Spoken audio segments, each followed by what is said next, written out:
আজকে এত মজার একটা রান্না করব, তো এটা থাকলে আর কিচ্ছু লাগবে না।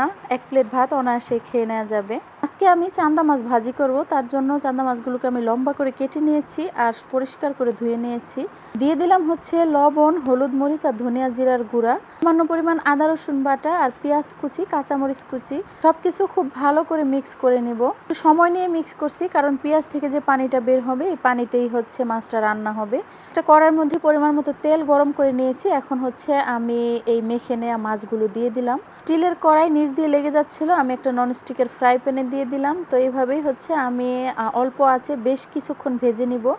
ভেজে নেওয়া মোটামুটি হয়ে আসলে আমি হচ্ছে দিয়ে দিলাম ধনিয়া পাতা। এই রান্নাটা আমি আমার মায়ের কাছ থেকে শিখেছি। চান্দা মাছ যেহেতু একটু শক্ত থাকে কাঁটাগুলো, এই জন্য লম্বালম্বি করে কেটে এভাবে ভেজে নিলে এটা কম লাগে আর খেতেও অনেক মজা হয়।